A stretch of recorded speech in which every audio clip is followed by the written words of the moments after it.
Good morning everybody. So today I'm going to take you through what a day looks like in this specific diet phase for me.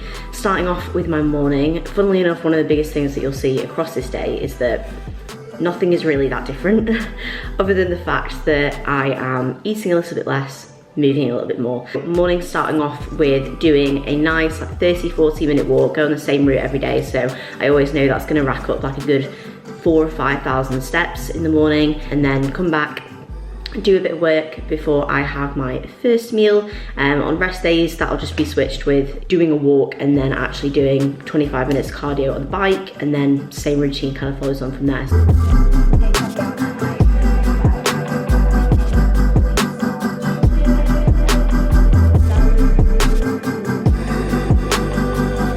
That was actually a coach inquiry that I just got back to, and this is something that I feel is actually really important, is that whenever I get a coaching inquiry, I will always get back to that individual with a 3 to 5 minute personalized response. It's so important to not just give them a really good insight towards what the coaching process kind of looks like, but it's also so that they know that I actually care, because as you guys will know if you listen to my podcast, if you see the way that I operate when I coach, it comes from a place of passion and genuine care and desire to see my athletes and my clients to actually reach their goals and have that support. Knowing that somebody genuinely sees you as an individual and understands your goals and wants to see you move forwards is such an important part of that. And that was always one of my biggest fears when it came to reaching out to coaches, was that I felt like,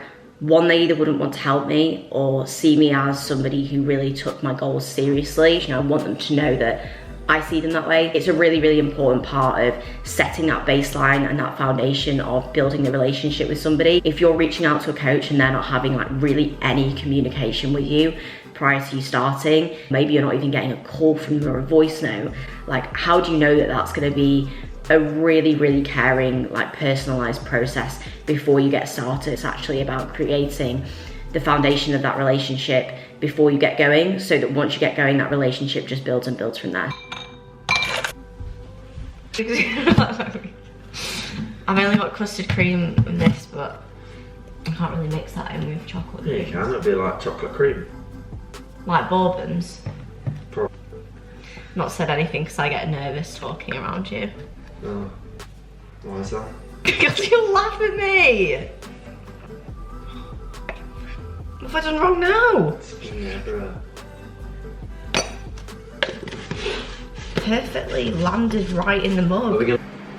So my meal one now is simply 100 grams of frozen raspberries, 30 grams of whey, and then 10 grams of, what are they, Nutridine grains? Nutridine. Yeah, that's meal one. I used to have 50 grams of oats with this, but because my appetite was so low, I was literally blending it up into a shake anyway. So that's the only change that we made to this meal. And then I'm just gonna have my supplements with this, which AJ will bring over for me shortly. Won't he? Yeah. I was planning on sitting here to film this short segment, but I think that looks a bit ridiculous in the background, doesn't it? Worst part is it actually gets worse. It actually gets worse up here. Okay, so I think if I'm here, I'm a little bit better. So I thought that in this video, I can also just run you guys through why I'm dieting, how I'm dieting, and kind of things that I'm looking for throughout this phase, and just reasonings why I'm doing that as well. So generally within any long extended off season, or even just within your bodybuilding journey as a whole, you will need to utilize phases of pushing, as in pushing up body weight, being in a surplus, being in a productive surplus where you can see a gradual rate of gain on the scales. That's probably gonna look like 0.5% of body weight per week going on the scales. So for me, that's half a pound going on the scales on a weekly basis.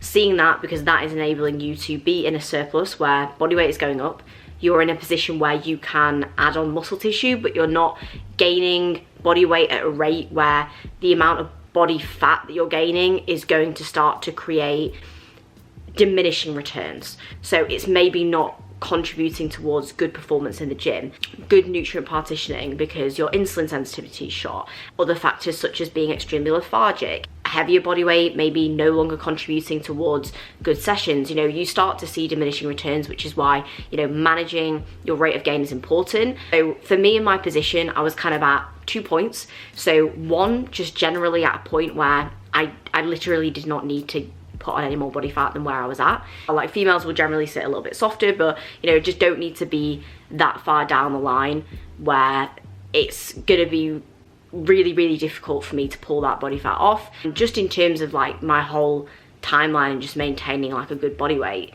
it just doesn't make sense for me to go any heavier than that. Like, that's as heavy as I need to go, and that's something that you'll be able to understand from your own feedback, but your coach will have a good eye for, you know, where is a comfortable level for you to be sitting, or an appropriate level for you to be sitting, I should say, in terms of the level of body fat or the amount of body fat that you carry. And that's going to be individual. You know, it depends on how early you are into your training career, how late you are into your training career, how productive you can sit at different body fat levels, how progressive you're still being at different body fat levels, how you hold your body fat. So there's a lot of different things to take into consideration, but basically for me, I was at a point body composition wise where I needed to pull back anyway, and that was kind of within my timeline.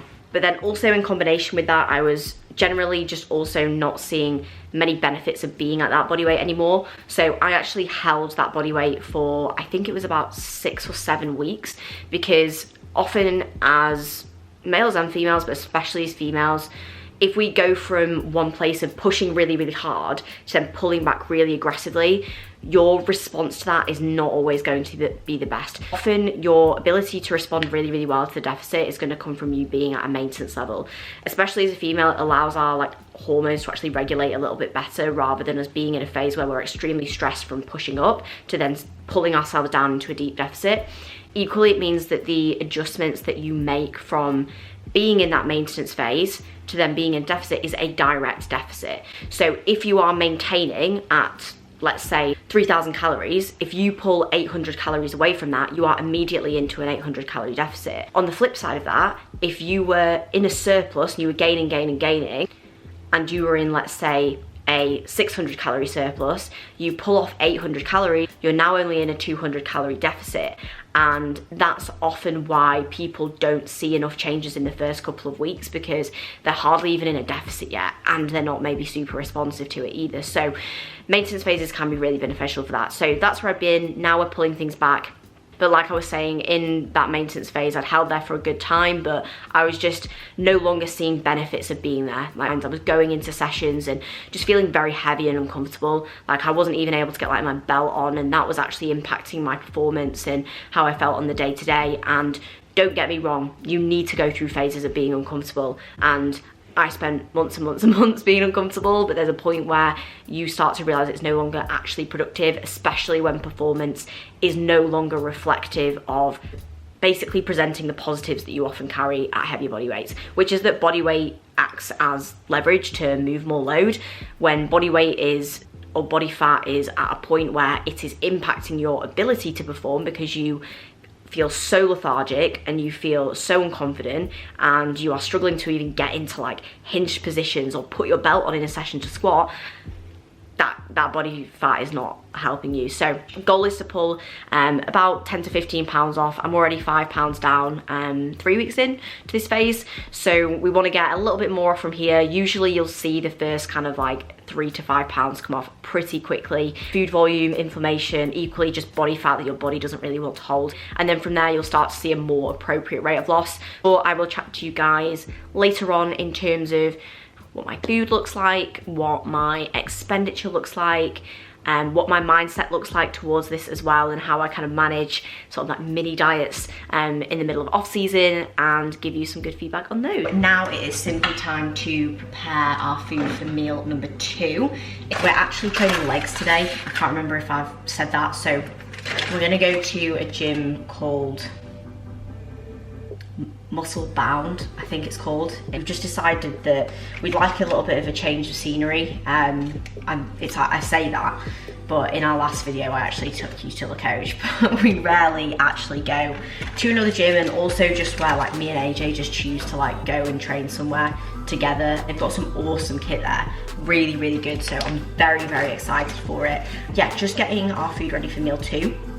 I am having 100 grams of chicken, 60 grams of sourdough bread, vegetables of course, and then just 1 avocado with that as well. So this meal previously had potato in it, but I am currently just doing this with the sourdough. And you might be wondering, why on earth are you just having like sourdough and not having something else?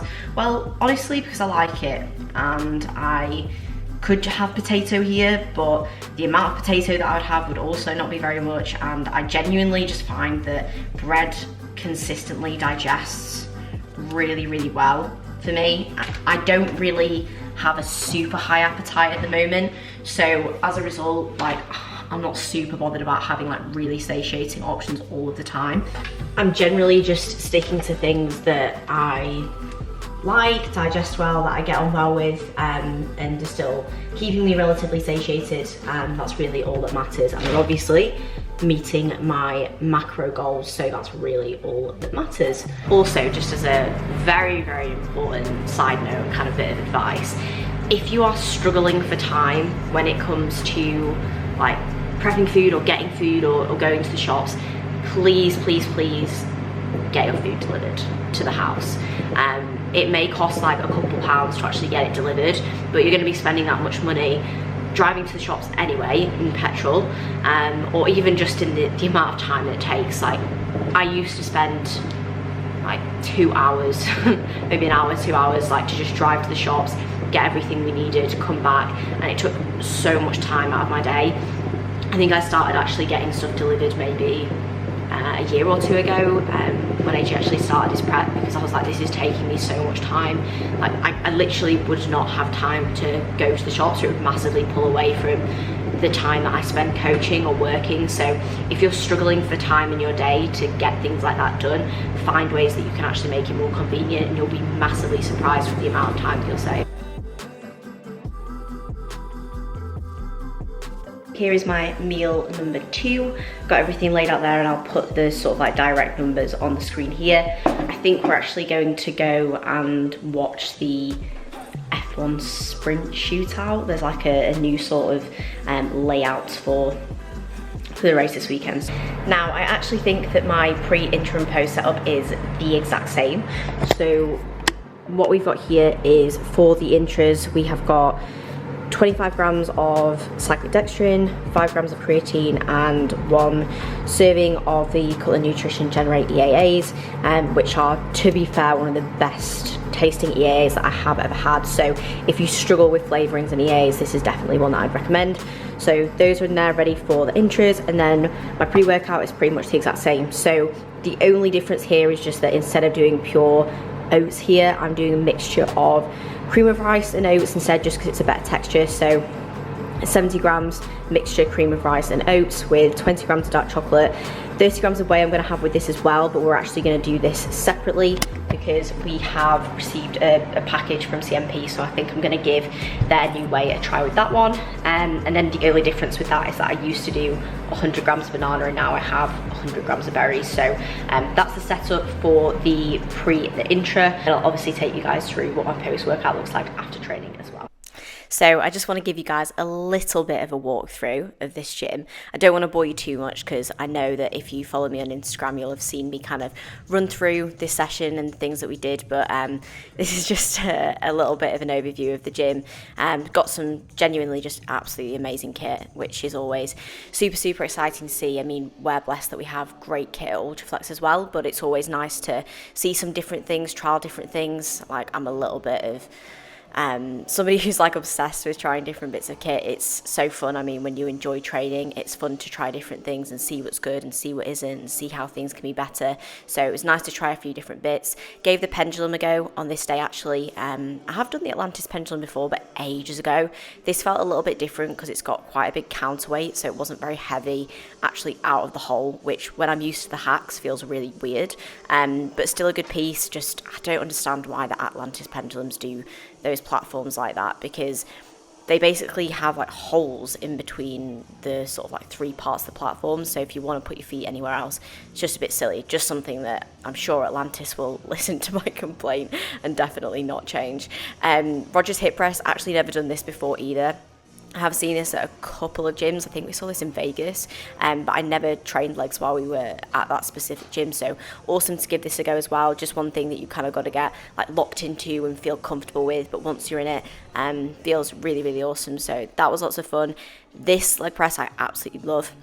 I did actually try one very similar to this at Las Vegas Athletic Club, but it was like kind of one of the sort of newer ones, so it wasn't exactly this specific model, but this was awesome. We ran this instead of doing like a split squat at the end of the session, so keeping foot stance a little bit higher, making it a bit more glute focused.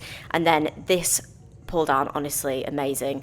You can basically adjust this so it's like a different height of pull down or row, so you can pretty much do any dual arm pull down row, single arm pull down row. If I was to have a back piece in my home gym, like just to be able to use a variety of movements, this would be absolutely incredible. So really enjoyed this, really enjoyed the session, was lots and lots of fun. I'm definitely not looking super fresh right now, but we are back from the gym. That was a really, really good session. They've just got some amazing pieces of kit there, which I'm sure I've done a little bit of like a voiceover to run through, but now just going to get our post-workout ready. So AJ usually goes and gets a shower first, and then I will just put our meat on for our post-workout meal. So in this meal, I have 100 grams of chicken, 50 grams of rice, then I have 60 grams of sourdough and 20 grams of honey. The reason why I set it out like that is just because, just like I kind of said earlier, I like my bread. It digests well. I'm actually hungrier for it too, so it just is something that sits really nice for me after training. Rice isn't something that like digests amazingly, so a little bit of it makes it obviously faster digesting post-workout, but I don't like my entirety of that meal to be just rice, because I actually like struggle to eat it a little bit towards the back end, and it just doesn't sit super well digestively. So I'm gonna put our meats on now, and then we are going to sit and actually have this meal as we watch the F1 sprint race. We always will like save that if it's on a Saturday or a Sunday, and we get to watch that after training, which is always really nice. So I'm gonna make these now, and then I'll catch up with you guys in a bit.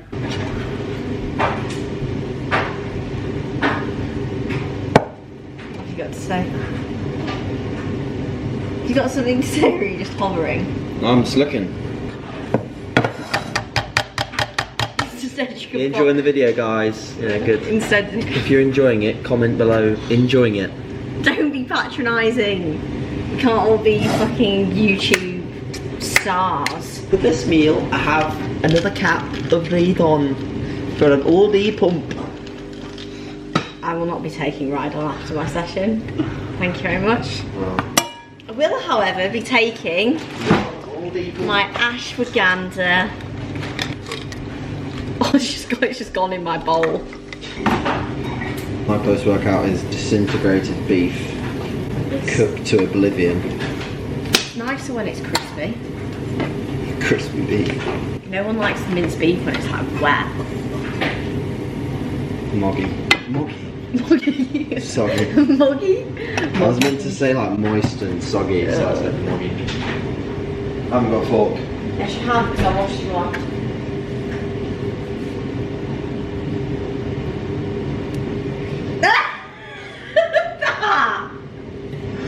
It's really thumbnail. Murdered by fork. Day in the life. I also lied because I said I was having chicken, and I'm actually having turkey now, purely because we had some turkey. So, you know, if you have a meat source in the house that is very, very similar, if not the same macros, you'll be absolutely fine if you wish to swap it. So, some honey on my toast, and that will be the post-workout meal. And no, I do not have any vegetables with this meal because the volume of the food is already relatively big. I don't really want to be having like fibre with this meal that is gonna, one, not really make the meal easier to eat, and two, just actually slow down my digestion with this. My veg intake across the rest of the day sits at around probably 300 to 400 grams, I think, total, looking at fruit and veg, maybe a little bit higher. So like my fibre intake, my variety of nutrients is still okay across the day. So I know some people are a bit concerned about that in the last video, so just to give a bit of reasoning as to why I don't have that in this specific meal.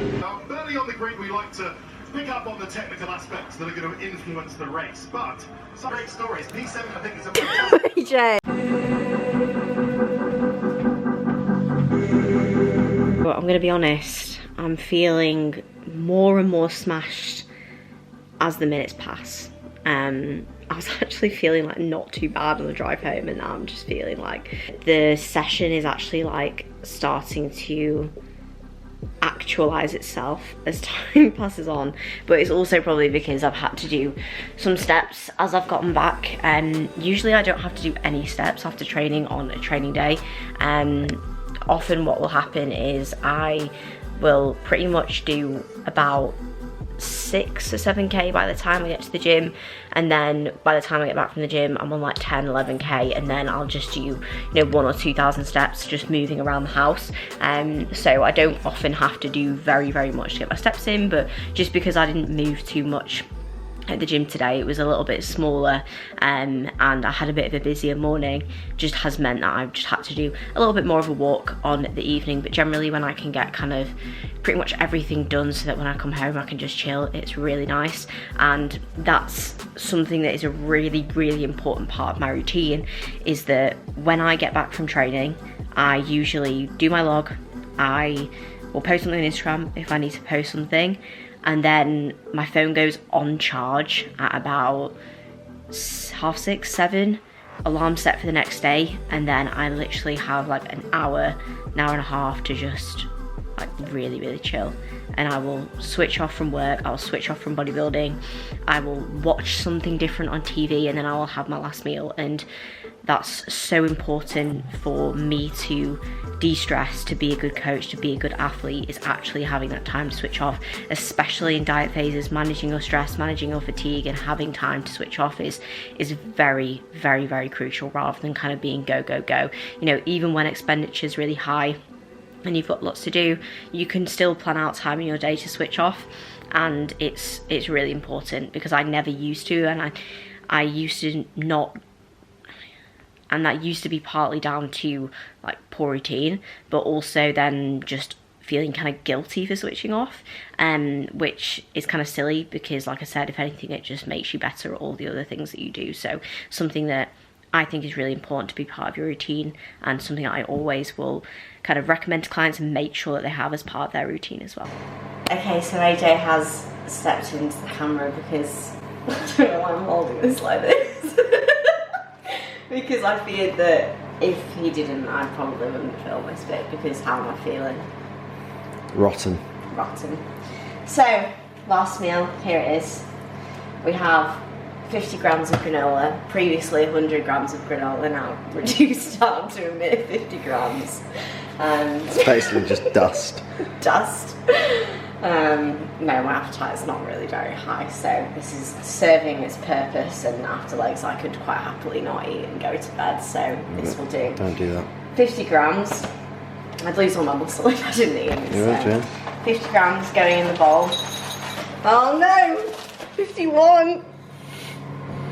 There we go.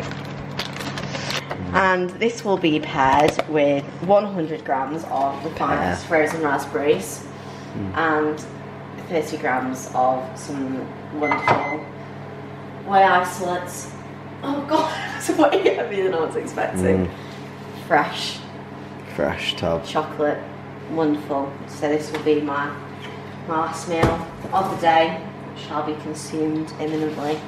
and we will watch an episode of Blackbird. Blackbird. Which is very good. Very good on Apple TV. Yeah, if you've not watched it, you should watch it. I think most people have actually watched it. I think we're just late. I think we're just late on that one. Well, we're going to recommend it to them anyway, so. Everyone watch it, and if you've already watched it, watch it again. Yeah, we've already watched it twice. we're actually ahead of everyone else. No. Alright, we need to this is our this is our third time watching Blackbird. So everyone, go watch it. Okay, I'm go going watch it again. Okay, I'm going to. If you watched it 3 times, watch it 4. Alright, anything else to cover on? No, I'm going to make this and actually cap this off when I can be professional. Alright. Yeah. See you at bedtime.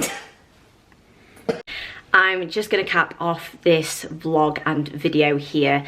I was watching back that last part of the video where I'm making my last meal, and I just think we're really just not that funny. Like, we watched that and I'll laugh at it, and I just think everyone else is going to watch that and just think, why are these two so weird? So I apologise for putting you through that. But anyway, I just wanted to say, you know, huge thank you for watching this video. If you have made it to the end, thank you so much for watching. I know this was a bit of a longer one, but when I feel like I have something to say, I don't want to pull out the valuable stuff just to make a video like more engaging. Like, I see a lot of people talk about, you know, make the clip shorter and don't, you know, do voiceovers and talk about this and that, but I just think then I'm not actually providing any value. Like, I want people to actually be able to take something away from it. If that means that I'm gonna get way less views, but the people who actually watch the video are gonna actually learn something from it or be able to take something away from it, I'd way rather take the latter in that situation, in my opinion. So on that front, hope you guys have really enjoyed the video. If you have enjoyed it, please do like and subscribe. That would be amazing, would help so much. And obviously, if you've got any requests for any future videos or anything like that, just let me know.